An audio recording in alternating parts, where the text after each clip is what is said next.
Hare Krishna. Hare Krishna. Shri Sutta Uvacha Anarthan sa upavrajya Shriddhan janapathan swakan Dadmau dharavaram tesham Vishadham samayan iva. Should I continue with the translation, Mataji? Yes, Mataji. Translation, and then if it's not a long purport, you can do the purport as well. Yeah, it's a very short purport. So we do translation purport for all the three. By then, I'm sure Mataji would have joined. Or in the middle, please let me know so that I can welcome her. Because I'm using my phone since there's no electricity. I don't have the big screen. So I might have even missed. I might miss. So kindly host for today. Once I get back to my chair, then I can take over. Sure, Mataji. Thank you, Mataji.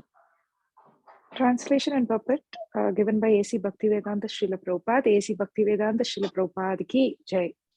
Sutta Goswami said, upon reaching the border of his most prosperous metropolis, known as the country of Anarthas, Dwaraka, the Lord sounded his auspicious conch shell, heralding his arrival and apparently pacifying the dejection of the inhabitants. Puppet, the beloved Lord was away from his own prosperous metropolis of Dwaraka for a considerably long period because of the Battle of Kurukshetra, and thus all the inhabitants were overcome with melancholia due to the separation. When the Lord descends to the earth, his eternal associates also come with him, just as the entourage of a king accompanies him. Such associates of the Lord are eternally liberated souls, and they cannot bear the separation of the Lord even for a moment because of the intense affection for the Lord. Thus, the inhabitants of the city of Dwaraka were in a mood of dejection and expected the arrival of the Lord at any moment. So the heralding sound of the auspicious conch shell was very encouraging, and apparently the sound pacified their dejection. They were still more aspirant to see the Lord among us themselves, and all of them became alert to receive him in the befitting manner. These are the signs of the spontaneous love of Godhead. Radhika Kasturi Mataji join Mataji. Hare Krishna. Okay. Hare Krishna. Hare Krishna Mataji, Danvat Pranam. Please accept my humble obeisances. All glories to Srila Prabhupada. Thank you, Mataji, for joining in. So we have just started chapter 11, which is Lord Krishna's entrance into Dwarka. We read the first text, Mataji, a translation and purport. I'm in a different room in my house, but I'll soon resume back and I'll be able to switch on the video properly. So Mataji, please forgive me and kindly take over. And because they are fitting electricity in my house, so I can go up into a blackout as well in a minute or so. Oh wow! Okay, got it. Sure, Mataji, please do the needful. Okay, thank you, Mataji. Kindly take over. Hare Krishna. Hare Krishna. Thank you, Lakshmi Mataji, for reading the verse. Really appreciate it. All right, let's get started with today's verse. Om Ajnanatimmirandasya Jnananjana Shalakaya Chakshurum Militam Yena Tasmai Shri Gurave Namaha. Namo Om Vishnupadaya Krishna Prashtaya Bhutale Srimate Bhaktivedanta Iti Namane. Namaste Saraswati Deve Gauravani Pracharine Nirvishesha Shunyavadi Paschayata Deshatarine. Jai Shri Krishna Chaitanya Prabhu Nityananda Shri Advaita Gadadhara Shivasadi Gaura Bhakta Vrinda. Hare Krishna, Krishna Krishna, Hare Hare, Hare Rama, Rama Rama, Hare Hare. Om Namo Bhagavate Vasudevaya, Om Namo Bhagavate Vasudevaya, Om Namo Bhagavate Vasudevaya. Narayanam Namaskrityam Naram Chaiva Narotamam Devim Saraswatim Vyasam Tato Jayam Udiriyet Srinamata Swagata Krishna Punya Shravana Kirtanaha Hridayantastohi Abhadrani Vidunoti Sukrit Sadam Nashtaprayeshu Nityam Bhagavata Sevaya Bhagavati Uttama Sloke Bhakti Bhavati Naishtiki. Jai Srila Prabhupada. All right. So already we have come to the first canto, 11th chapter of Srimad Bhagavatam. It's really, I think we are all riding fast together, journey of Srimad Bhagavatam, and believe we have completed 10 chapters of the first canto. Great. Now we are entering into the 11th chapter. And the 11th chapter is specifically talking about the Lord's conch heralds his arrival.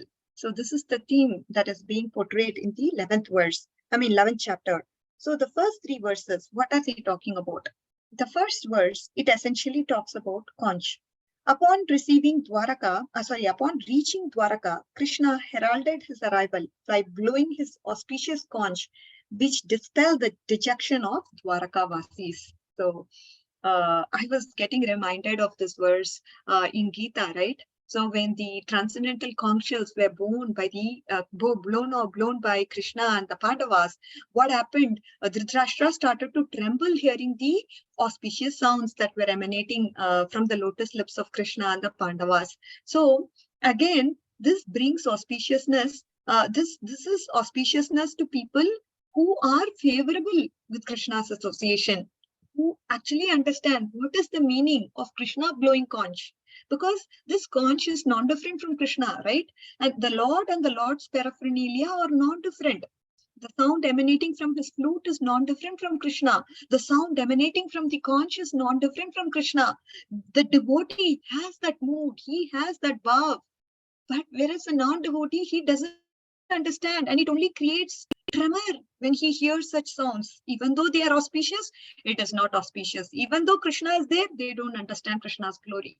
This is the unfortunate situation of the non-devotees, isn't it? But for the devotees, it's a totally different feeling altogether. Only devotees can say how much blissful they are upon hearing conch shell, because they are waiting. Imagine, Dwarakavasis are all there. And some say, for example, your parents are coming to meet you in America or in Kenya.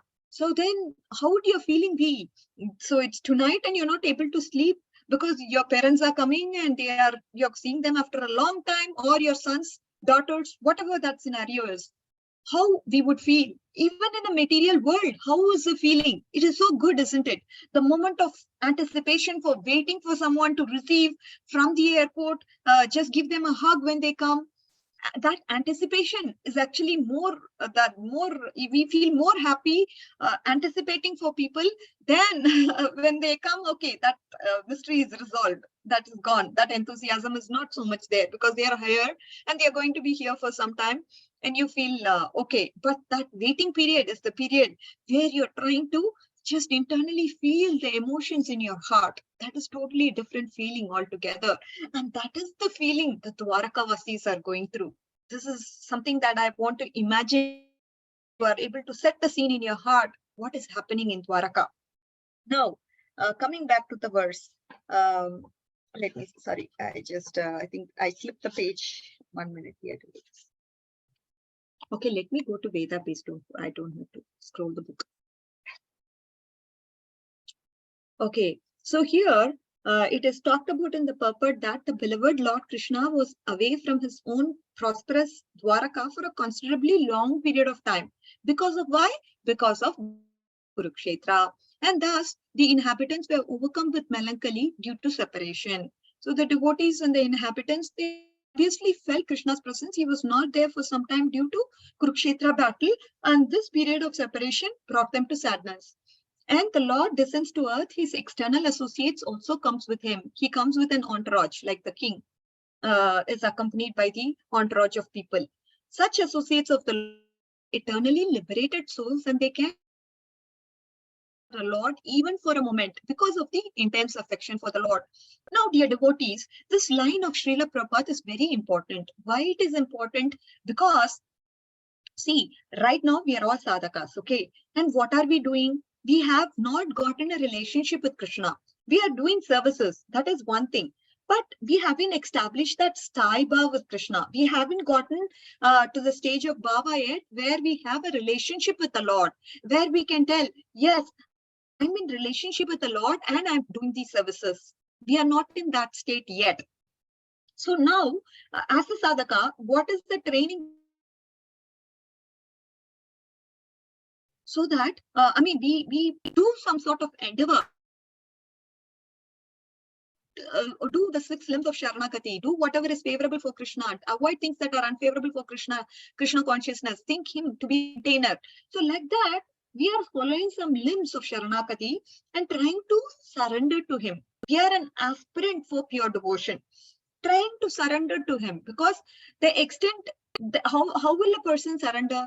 Only when he has faith, he will surrender to a person, isn't it? So day by day, what has to increase? Faith has to increase. If that faith has to increase, what has to increase? Our absorption in Krishna consciousness has to increase. When we start performing the limbs from the 64 limbs that Rupa Goswami has given us, if we start to follow those limbs, maybe some limbs attracts us. Say, for example, for Lakshmi Mataji, hearing attracts. That limb of hearing is very much attractive to her. So what does she do? She keeps attending different classes because that nourishes her faith. So in this way, what happens to Lakshmi Mataji? By this process of hearing, this limb being her favorite limb, that is the limb of hearing, Shavanam, it's one of her favorite limbs. So she goes like a bumblebee, goes to different classes, she attends and she gets nourished. And because of that, what happens? Purification of heart happens faster. This is important, because whenever you start performing a limb that is very favorable for you, that is very much liking for you, what happens in that process? In that process, you start absorbing yourself in that particular limb without your conscience. You don't have to like force yourself. Oh, I'm put into this class. Oh, I have to listen for 1 hour. Oh, I have to do this.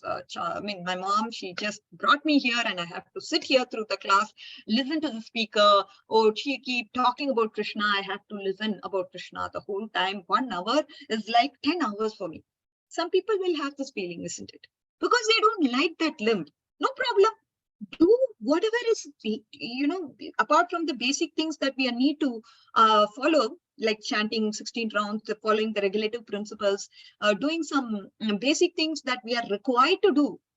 You can go ahead and extend yourself doing the limbs that are favorable for you in your devotional service. Through that process, what happens? The absorption into that limb happens, and because of it, you're going to get faster purification. All right, dear devotees, don't be compelled by the fact that this devotee is doing that, that devotee is doing this, I have to also do. Just out of compulsion and competition, what happens is we start doing a lot of things, without our liking. And in that process, what happens is we are not able to be absorbed in those services. And this actually decreases our our progress in Krishna consciousness. I mean, in the sense, you're doing it, but it could be mechanical sometimes. It could not be as absorbing as it should be. So there are several things that could happen, right? And we just have to judge which limb do we like the most out of those 64. I will follow that. I like it. I want to do it. This way, what happens? Purification happens faster. And now one may ask, Mataji, where is the proof for this? Where are you quoting this from? Who says so? Of course, our acharyas have to say this. Otherwise, if I say something out of my, no, that's not going to work. This is actually coming from Sanatan Goswami from Brigat Bhagavatamrita. He talks about it in the episode of Gopakumar. So that is why I'm saying this as a message for you, dear devotees, because this particular episode really attracted me very much. And I just wanted to share this just so that you can all benefit from the same. So that's one thing. And then coming back to the purport, so they cannot, now, as I told you, we are all put through this endeavor of trying to please Krishna through all our actions. So in the process, what happens is purification of heart happens. At then one point, we will develop affection for Lord Krishna, and we would develop sthai bhav. In the stage of bhava, we are going to have that sthai bhav. It could be any sort of relationship that we aspire for, that will be God. And of course, the mercy has to descend down. We put in our endeavor, the mercy has to descend down when it comes to prema. The love of Godhead has to be awarded. But leaving all that aside, so now we have that establishment of sthai bhav, right? That itself is a big thing. The bhava, it is nothing but it's blossoming of the love. that feeling, when we have that relationship with the Lord at the stage of Prema, we behave like a mad person. Imagine, now these people have stayed and got the physical association of Lord. How much that separation would be. So now, as I told you, this blossoming of love happens at the stage of Bhava. And this is when we establish a relationship with the Lord. And this is when we start serving the Lord in the real sense, meaning we have a relationship, and with that relationship, we are serving the Lord. Imagine, that feeling is totally different. Okay, I just wanted to sort of give you a contrast. So what we are doing now is also service. But when we have the relationship and serve, that feeling is totally a different feeling. And that is why we are all, all of them in ISKCON, they have given up everything. No, I really don't want this. I really don't want that. I'm ready to sleep in all I need is a space to sleep and some food to eat to keep my body.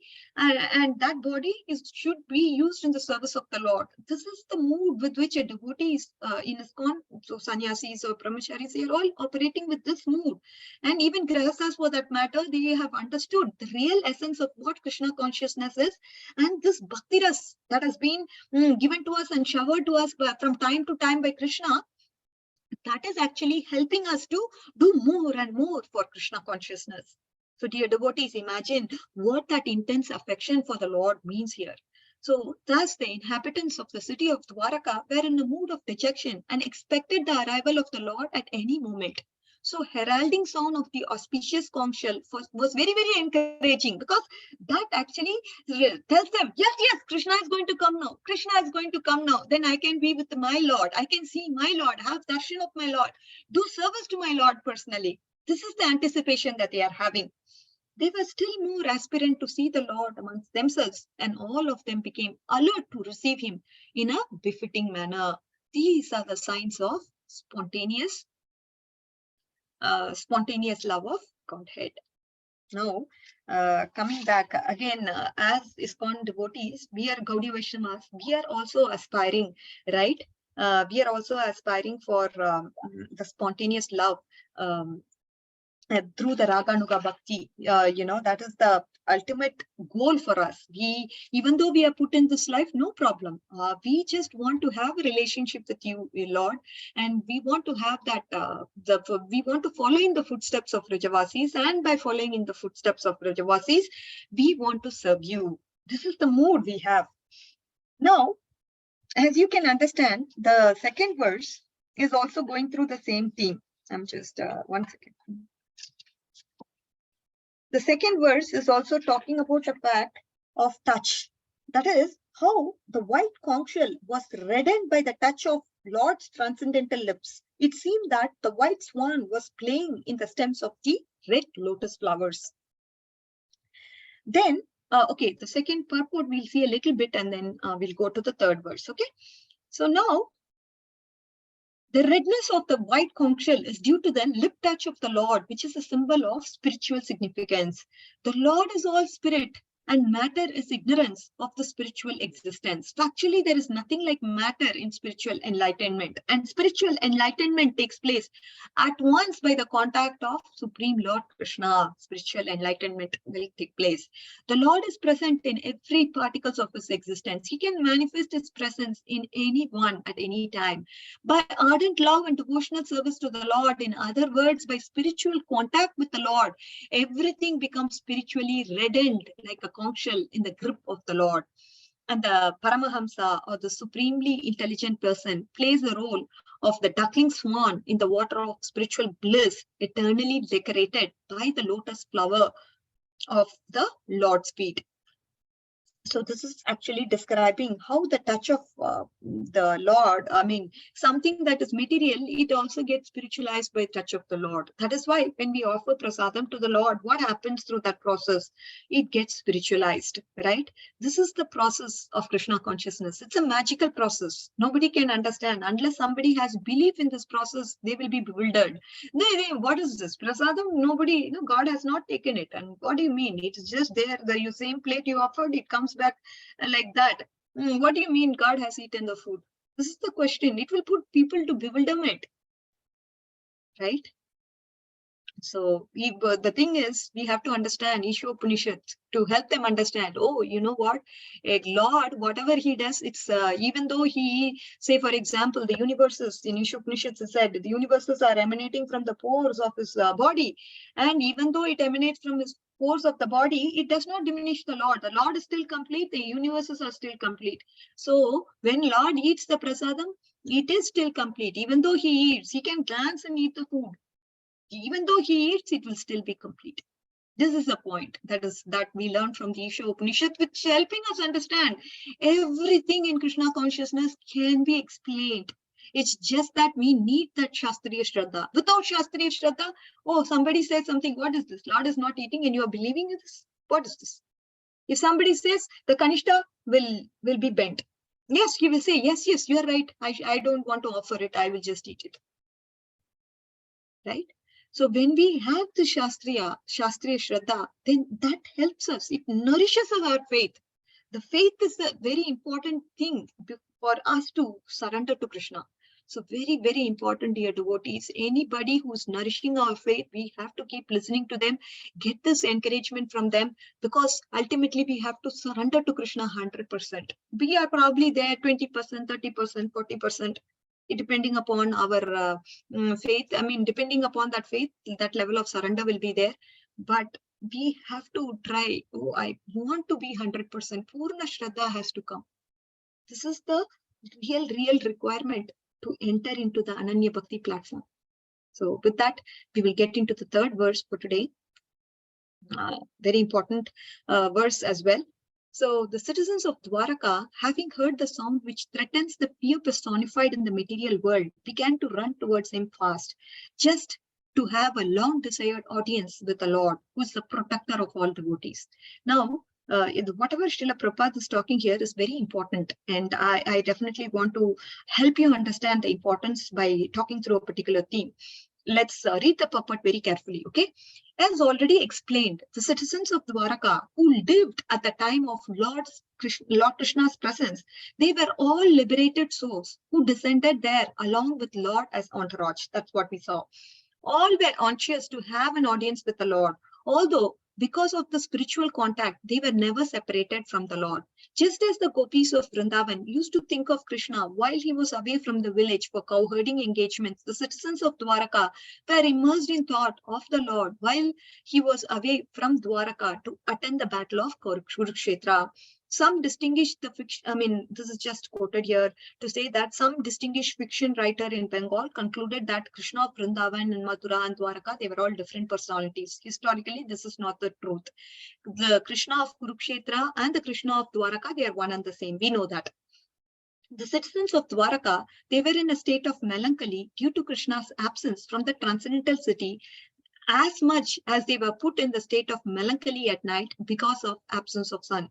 The sound heralded by Lord Krishna was something like heralding of the sunrise in the morning. So the citizens awoke from the state of slumber because the sunrise of Krishna, they all hastened. See, this is the thing. They all hastened towards him just to have the audience. The devotees of the Lord know no one else as protector. It is a very important anga. Considering Krishna, this is one of the limbs of Sharanagati, to consider that nobody else is protecting. He is the protector, right? He is the protector and he is the maintainer. I'm sustaining, not because I'm working. This mood is very difficult, dear devotees. If you were to imagine, we can say, you know what? I'm working every day. I slog like I definitely work so hard, 8 hours of my day, 10 hours of my day. I earn, and then I earn a paycheck because of which I am maintained. But the feeling of the pure devotee is, oh, nothing. This earning or nothing matters. You are only protecting me. Every day, you are only giving me the necessary supplies. Every day, you are only managing me and maintaining me so that I can be of service to you. This is the mood, dear devotees. When will we get this mood? I also pray whenever I am telling something to this forum, these are all, today, whatever I have spoken, these all coming from the various classes. I mean, I've heard in the past or in the present, but I just really, I didn't mean to speak all these, but then this just came out spontaneously. So anyways, I was going to speak on a different subject matter altogether, but somehow I started quoting from Brihad Bhagavatamrita. I don't know what happened. I think it's Krishna's mercy. I don't know, whatever it is, but when I think about it for a minute, I'm like, oh, I wanted to speak a different theme altogether, but Krishna made me speak about Brihad Bhagavatamrita and then the limbs of Sharanagati and Shraddha and surrender. I think he wants all of you all to surrender to him. And that's why these words have come out through my mouth. Because every time when I speak, I also want to imbibe the mood of Sukadev Goswami, Sutta Goswami, because he wants his spiritual master, Sukadev Goswami, to go into him, like how he went into the trees in order to Vyasadev, like that. The spiritual master has to enter into you and speak through, and you have to speak through his words. This is a mood I also want to develop, because when I have this feeling, then I think more nectar will come out of my mouth through my spiritual master's blessings. So this is the mood I want to have, dear devotees. I kindly beg at your lotus feet. I imbibe this mood and be able to deliver pure devotional literatures that Srila Prabhupada has presented to us. This is definitely something that I want to imbibe and follow. And whenever I'm quoting something internally, I want to first follow through it and then let it come as a preaching to all of you. Because again, it is all meant for our purification. And through this process of preaching, I'm also trying to get myself purified because of your mercy. Anyways, coming back to this important limb of Sharanagati, what is this protection and what is this maintenance means? I'm able to say this because the devotees, what is their mood? That mood has to be understood by us, because we all, I'm also working here, and if I'm thinking my work is what is maintaining me and helping me to sustain my life, I have to somehow pray to Krishna that I have to get out of this one day or the other. Retire soon and have a life completely dedicated to Krishna and living by his mercy. Because now even a small tinge might be there, even though I can tell, yes, I will think as if Krishna is the maintainer for me. But when I leave everything, when I just don't have anything to support me, at that time when I say Krishna is maintaining me, that is the state of maintenance. That mood is totally different, dear devotees. Hope you're able to understand the contrast. But anyways, I want to point this out because I'm not there yet, but we have role models in our Gaudiya Vaishnava Sampradaya who have left everything. Sannyasis, the brahmacharis, they have left everything. And they are saying, no problem, I want to completely depend on Krishna for my maintenance, isn't it? So that is the mood we have to ultimately aim for. Okay, it may not happen now, but at least we should have that kind of feeling that I have to depend on Krishna completely for my maintenance. And then when we have this desire, because as I told you, desires are what desires are the ones that play a role in a devotee's life. When we have the right desires, sometimes people don't want to. Mataji, you're going to an extreme. You are saying something that I can never do. No problem. We will wait. With time, everything can change. No problem. If not this lifetime, next lifetime. Somehow or the other, we have to surrender to Krishna, go back to our home, isn't it? If not this lifetime, next lifetime. If not that, next lifetime. Somehow we have to go, isn't it? Because that is our home. Anyways, coming back to the purport, the sound of the Lord is identical with the Lord. Dirty socks and smell like Sorry, Mataji, for the interruption. Oh, no. The sound of the Lord is identical with the Lord, as I have tried to explain by the non-dual position of the Lord. The material existence of our present status is full of fear. This is very important, dear devotees. We'll analyze this fear component a little bit more. Okay, I'll definitely try to help you understand what is this fear. Okay, out of 4 problems of material existence, namely food problem, shelter problem, fear problem, and mating problem, the fear problem gives us more trouble than others. Very important point Prabhupada has said, and it's absolute 100% true. We are always fearful due to our ignorance And thus fear problem is always prominent. This is due to our association with what? Illusory energy of the Lord, known as Maya or external energy. Yet all fear is vanquished as there is a sound of the Lord represented by holy name. And this is given to us by Chaitanya Mahaprabhu. It is Hare Krishna, Krishna Krishna, Hare Hare, Hare Rama, Rama Rama, Hare Hare. We can take advantage of these sounds and be free from all the threatening problems of this material existence. Very, very important point that has been brought about, isn't it? So fear, how it can trouble a person and when can fear go is also given by Srila Prabhupada to us. We have a solution right in front of us. It's just a matter of us believing that this holy name is not different from the Lord. This holy name can do wonders in our life. This holy name can take us to Krishna. This is not different from Krishna. Then why can't he take us to Krishna? Of course, take us to Krishna. Now, I want to come back to our original point to talk about what this fear means. It's a very, very important point here, devotees. If you all can pay some attention to this, I'll be very grateful for that. Now, coming back, as I told you, I want to talk about what is this fear, aspect of fear. So now, if you go back to our Bhagavad Gita reading, we all know about how Arjuna got scared, isn't it? Arjuna was a powerful warrior. He was not afraid of anything. He was not afraid of anything. Suddenly he became afraid. And Srila Prabhupada explains why he was afraid. Because he was attached to, his hands were trembling. These were all symptoms of material attachment, right? So he was attached to the material world. And this is the reason for fear. And this was the point that Srila Prabhupada brought about. And then, if you look at this verse, that is Abhayam Sattva Samsuddhir, here the cause of fear is explained. Okay, what is fear? The fear means, okay, it is the fear of losing what I like, and it is the fear of facing what I don't like. Can you understand the difference, dear devotees? Fear of losing what I like. That is fear, okay? And the fear of facing what I don't like. If I have to face someone who I don't like, that fear is there. That fear of facing what I don't like. These are the two things about fear. In essence, our life consists of only these two things. Something I like and something that I don't like. I'm afraid. I'm afraid that whatever I like, whatever I'm attached to, that will be taken away from me. And I'm afraid that I will be meeting somebody that I hate. And I am afraid that pain will come to me as a result of it. And I'm afraid of this because I don't want to face this scenario.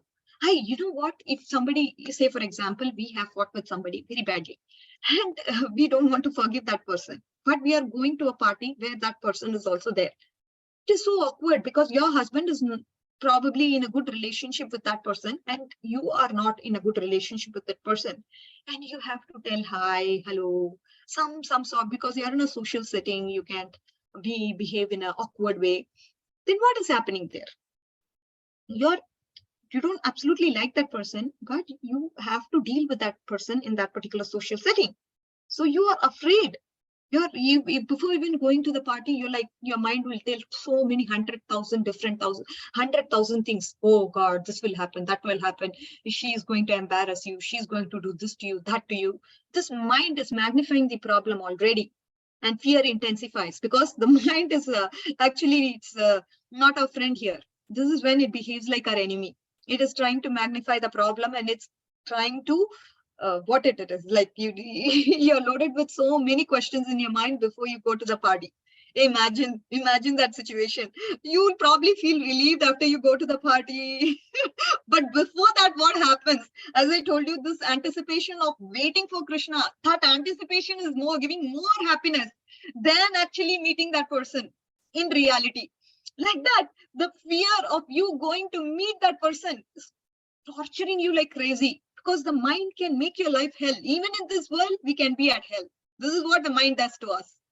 So very important, dear devotees, to understand what this fear can do, right?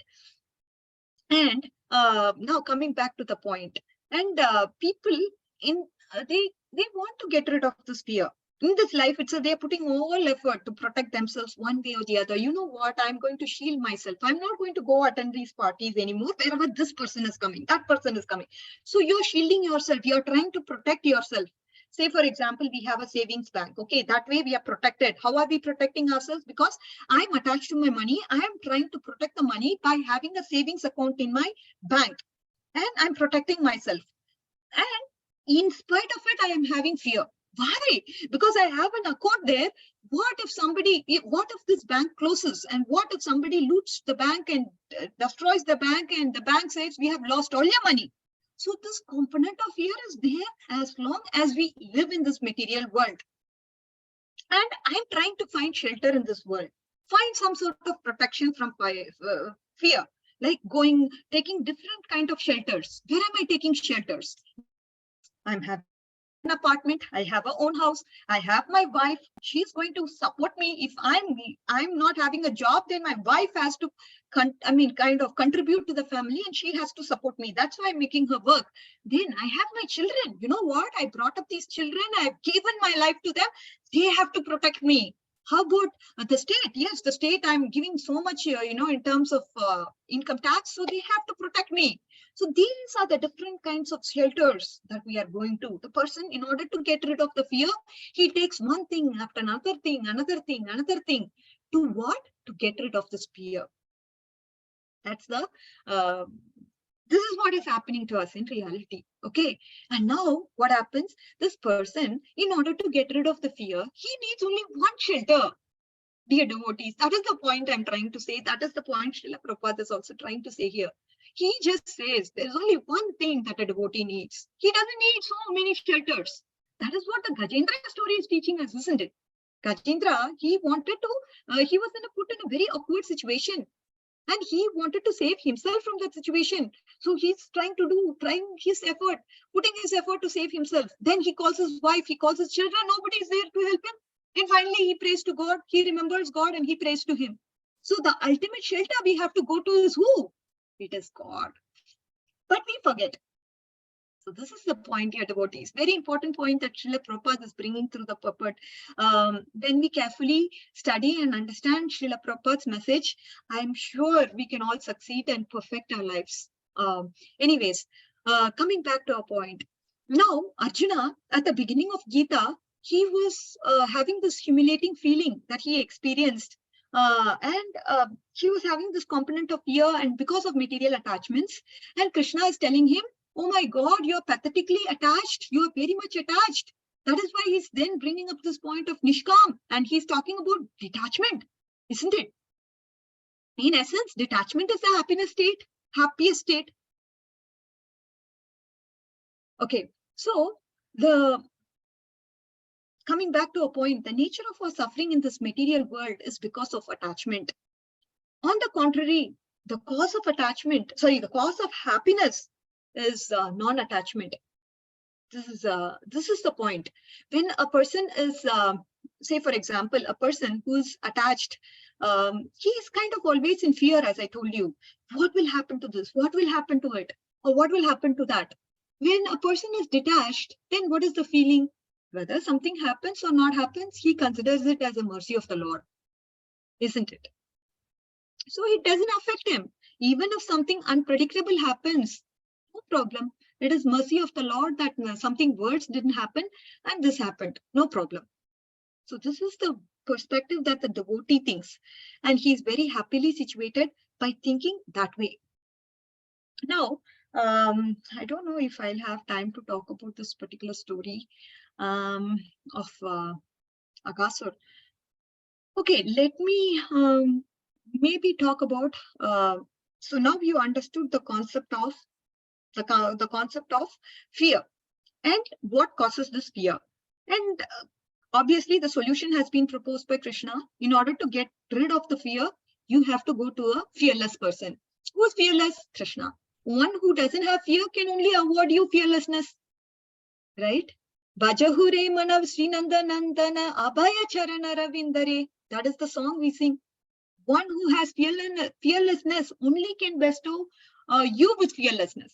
One who has infinite happiness is the one who can bestow you happiness that you're looking for.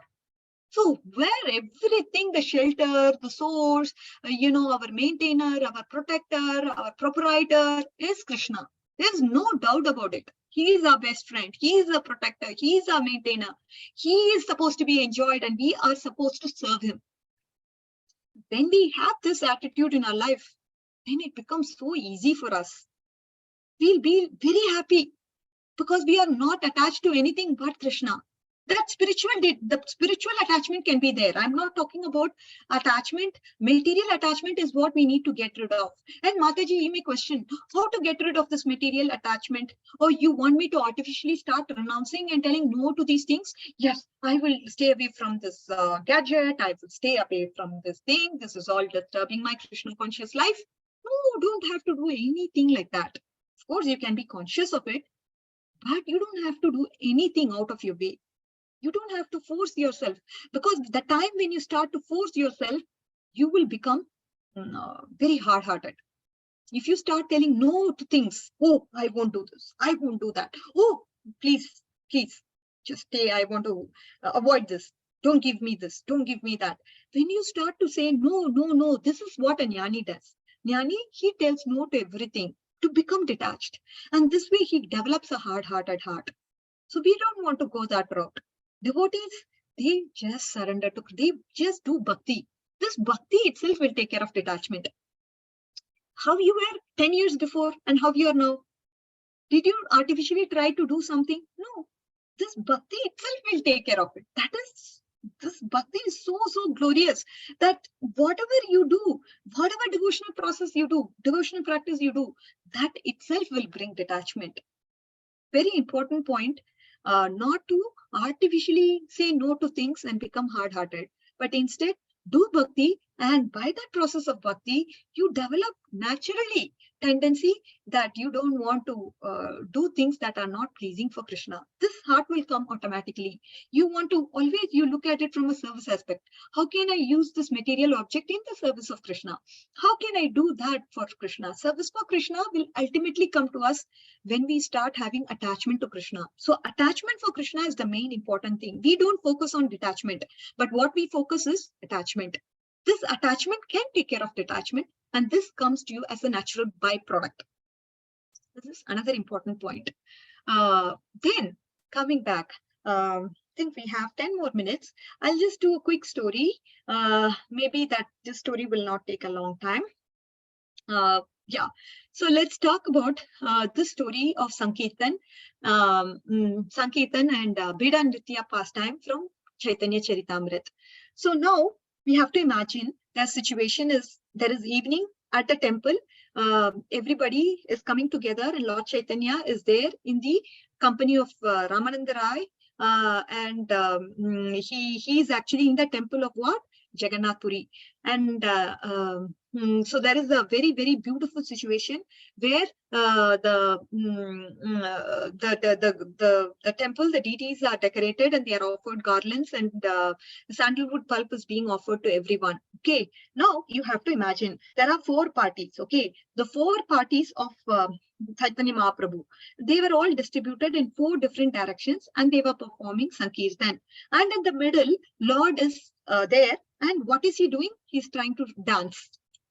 So there are 8 mridangas and 32 kartals sounding all together, and this was a transcendental sound. Imagine, see this situation where there are 4 different Sankirtan parties and in 4 different directions, and Lord is there situated right in the middle and he is dancing, and we have this beautiful resounding kartal and mridanga and everything that is giving a resounding sound of producing transcendental vibrations. Okay, now what did I tell you? These sounds, what are they? They are auspicious, they are transcendental. So now, because of this, what happens? Subhada happens.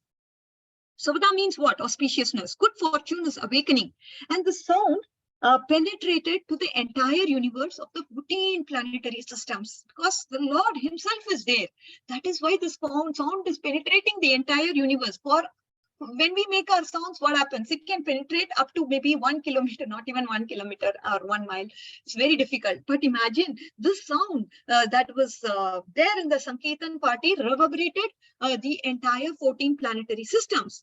And now, because of this, what happened was everybody in the Sankirtan, they were all relishing this, and the whole Jagannath Puri people, I mean, hearing this song, they were all coming and rushing to the spot because of this anticipation. Oh my God, this song is kind of very, very ecstatic, and I want to really be present in that particular Sankirtan party to be able to relish it. So like that, this whole set of people, they just came to that area. The 4 Sankirtan parties, they sang in front, and Lord Chaitanya Mahaprabhu, after a while, what happened to him? He couldn't control his emotions and he fainted.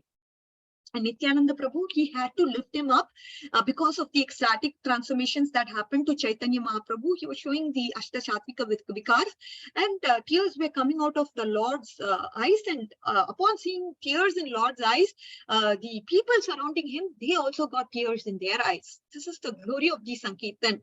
And after this dancing surrounding the temple, Chaitanya Mahaprabhu, he remained there for some time and he continued his Sankirtan.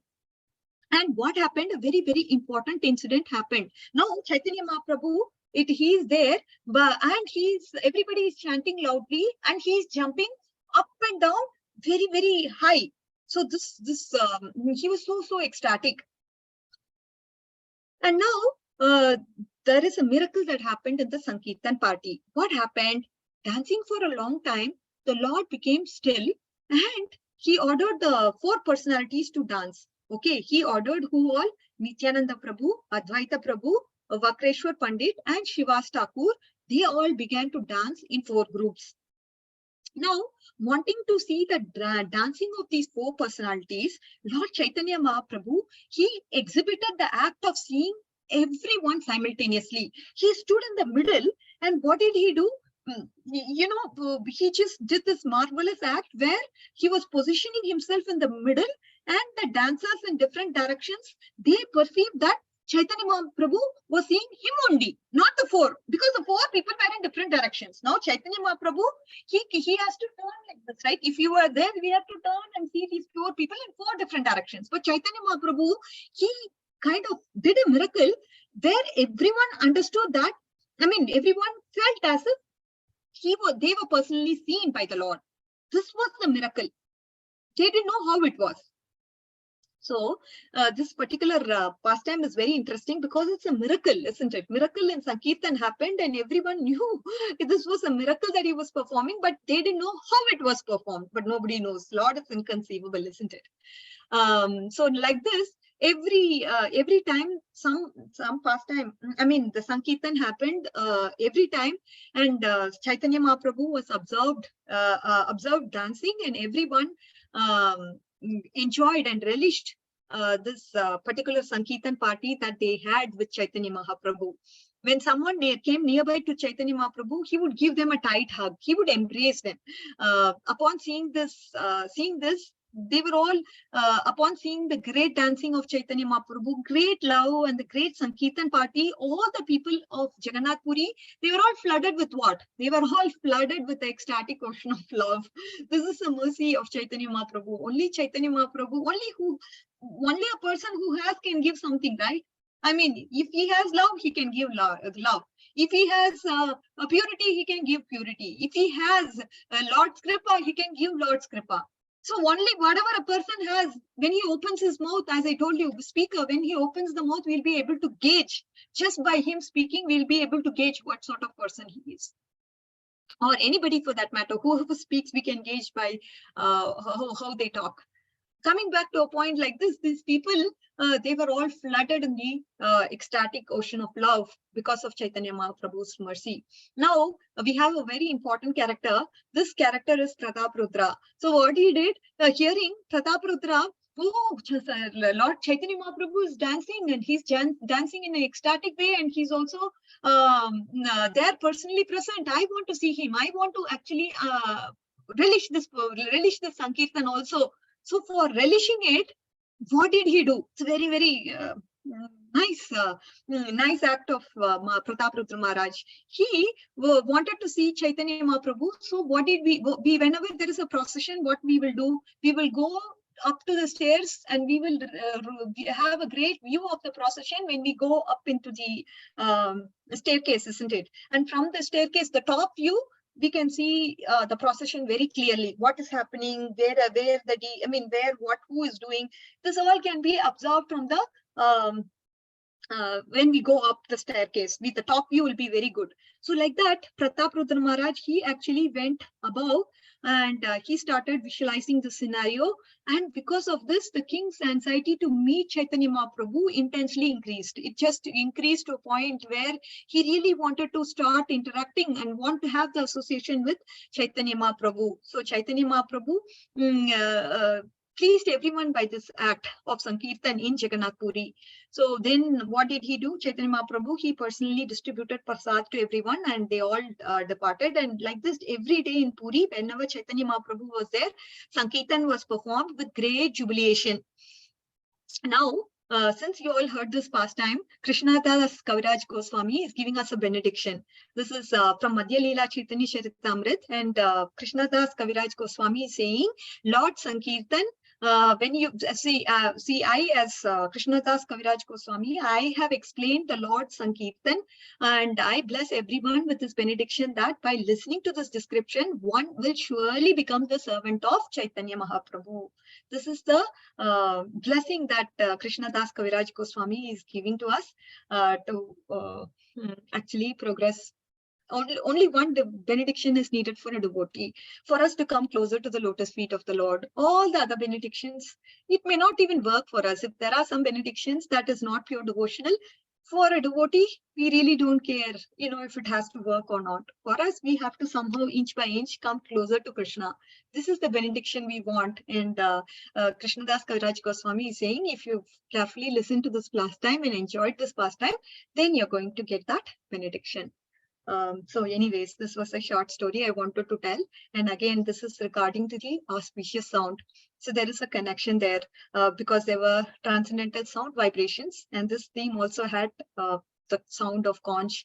I just wanted to bring this pastime. Everything has a relevance. It's just that I wanted to connect the dots and bring a related story to you so that you can all relish.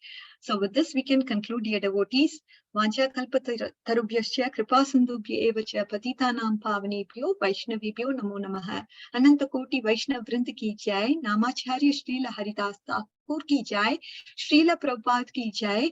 Gaura Bhakta vrind ki jai. All glories to the assembled devotees. All glories to Srila Prabhupada. Hare Krishna. Thank you. Hare Krishna, Mataji. Thank you very much for this session. I'm sorry about my disturbance. No. So there were bits and pieces that I had missed, which I'll have to listen to the recording. Are there any questions or comments from anybody? Hare I think Krishna, they heard Mataji, the Dandavat concept. Pranam. Yes. All glories to Srila Prabhupada. Wonderful session, Mataji. Thank you so much regarding attachment, detachment, and the fear. Wonderful session. I have a couple of doubts, Mataji. Maybe it's just I couldn't hear properly. That's my problem. The Sankirtan story, in that you said there are 4 teams, right? One is under Nitai, Advaita, and Srivas Pandit. And who is the 4th person, Mataji? Vakreshwar Pandit. Vakreshwar Pandit? Vakreshwar Pandit. He is known to dance for continuously 72 hours or something like that in Lord Chaitanya's group. He's a great dancer. He can dance continuously for the pleasure of the Lord. Okay, Mataji. Thank you. And my another doubt, but it's very a primal doubt, but I got distracted here. That's why I couldn't catch it. So by end of the story, so Prataprudra king, he want to meet Mahaprabhu, right? And he want to relish this incident. So what happened after that, Mataji? I missed that, but I got distracted, so I couldn't. Oh, no. So what he did was he climbed up the top of his palace and got a top view of Chaitanya Mahaprabhu's Sankirtan and enjoyed and relished. And in that process, so his anxiousness to meet the Lord increased more and more and more. His curiosity to get the association of Chaitanya Mahaprabhu increased. And we know with Prataprudra Maharaj that, since he was a king, Chaitanya Mahaprabhu, being a sannyasi, didn't want to meet with the king because it's not quite normal for a sannyasi to meet with the king because people will talk in different ways. So he actually avoided the association with Prataprudra Maharaj for a long time. And then there was this opportunity, then that point where he sang Gopi Geet, and then somehow Chaitanya Mahaprabhu was pulled because of him singing, because he reminded him of his association with the gopis. So then Chaitanya Mahaprabhu's heart melted and he understood him to be the devotee of the Lord, and then had association with him. But till that time, he said, no, I'm not going to meet with the king. Considering his external position, Chaitanya Mahaprabhu completely avoided. Wonderful, Mataji. Wonderful. Thank you so much, Mataji. Thanks for the clarification and wonderful class. It really inspires and motivates towards Bhakti, Mataji. Thank you so much. Hare Krishna. Sure. Thank you, Mataji. Glad to be of service. Thank you, Lakshmi Mataji, for asking that question, because even I had that doubt and I thought maybe it was my connection and I missed out. So that was wonderful that he sang the Gopi Geet and that attracted Chaitanya Mahaprabhu. How lovely, how wonderful. Any other questions or comments? If there are no questions or comments, can I hand over to Path Prabhu? Path Prabhu, are you in a position to end the session? Yes, Mataji, Hare Krishna. Yes, Mataji. Hare Krishna, Mataji. Such a nice and wonderful class. Yeah, it's a really nice class. You're talking about the conch shell blowing by the Krishna, like the comparative description. Like Yudhishthira, also the Pandavas. With the non-devotee, they are broken their heart because they are all time the fear. But the devotee, there is a pleasure all the moment because they know they are in the shelter of a Krishna. So there is no fear. The same thing also, just giving an example, like Hiranyakashipu, when he appeared in a pillar, that it is just so rare sound, and it's so terrible. And Hiranyakashipu also surprised like a shock. Demon is a very unconquered. Then he also searched where is the source, and he's searching, and he also very fearful that time. But Prahlad Maharaj, who was in the 5 years boy, he was just calm and quiet and sitting, standing there. He knows it is a Krishna, and he had no fear. That is the thing. So when Krishna came, and although it is like yesterday also we are talking, Prabhuji Vidur Prabhu also told we are in a Krishna consciousness, like in the ISKCON, in the Vipralamba Bhav, the love in separation, not in union. This is so intense, so deep, so high class love to the Krishna. Same thing, the residents of the Dwarka, because they are all the part and parcel of a Golak Vrindavan. They are all the eternal associate of a Krishna. They came and they are a long time due to the Kurukshetra war. They are separation from Krishna. Also all the queens, 10,108 queens, they are also separation. All the residents of the Dwarka, when they heard this counsel, they remove their fears, then they have the hope, or now or the dearest person came, then we can meet them. So this is the thing. Also, we are talking about the different level of the surrender, fear, and the surrender also. Only one surrender devotee have the Krishna only. Like you are already told, Abhay Charana Rabindra. So if there is a Krishna, because we have no faith, Krishna will save us so that we are fearing here and there. Then when a devotee will know, Krishna is only the ultimate goal and he is the protector of everything. So there is nothing to searching here and there.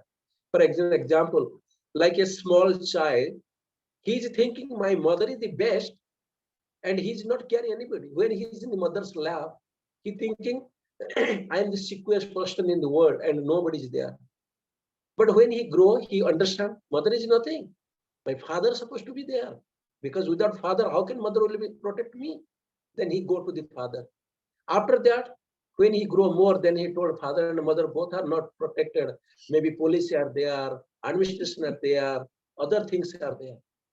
But when he again grow, then he will understand these things are nothing to help him in fear. or in save in the danger situation, then he ultimately pray to the Krishna.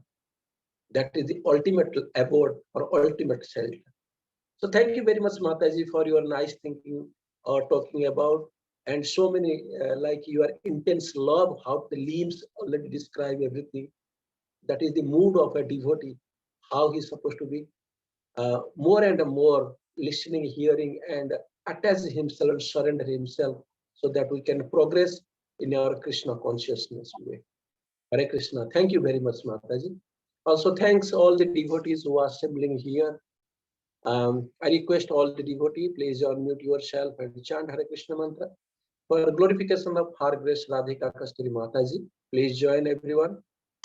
Hare Krishna, Hare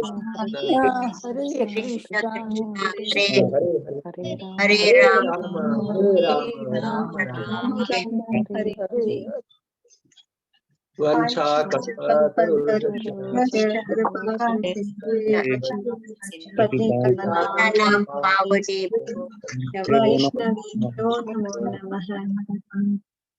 Prabhupada ki